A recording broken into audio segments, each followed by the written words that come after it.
ಒಂದು ಹಸಿರಿನ ಕಾಡಿನ ಮಧ್ಯೆ ಸುಂದರ ಸರೋವರ ಇತ್ತು. ಅಲ್ಲಿ ಆನೆ ಮತ್ತು 2 ಹಂಸಿಗಳು ವಾಸಿಸುತ್ತಿದ್ದರು. ಅವರು ಒಳ್ಳೆಯ ಸ್ನೇಹಿತರಾಗಿದ್ದರು. ಪ್ರತಿದಿನವೂ ಅವರು ಆಟವಾಡುತ್ತಿದ್ದರು, ಹಾಡುತ್ತಿದ್ದರು, ಕತೆ ಹೇಳಿಕೊಂಡು ಕಾಲ ಕಳೆಯುತ್ತಿದ್ದರು. ದಿನಗಳು ಕಳೆದಂತೆ ಬೇಸಿಗೆ ಬಂತು. ಸರೋವರದ ನೀರು ನಿಧಾನವಾಗಿ ಕಡಿಮೆಯಾಗತೊಡಗಿತು.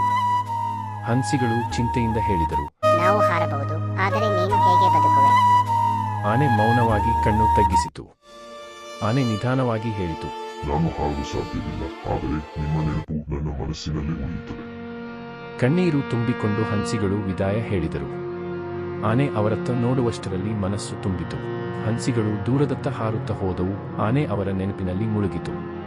ಕೆಲವು ತಿಂಗಳುಗಳ ನಂತರ ಮಳೆ ಬಂತು. ಕಾಡು ಮತ್ತೆ ಹಸಿರಾಯಿತು. ಸರೋವರ ಮತ್ತೆ ತುಂಬಿತು. ಸರೋವರದ ತುಂಬ ಹೂಗಳು ಅರಳಿದವು. ಪ್ರಕೃತಿಯು ಮತ್ತೆ ನಗಲಾರಂಭಿಸಿತು.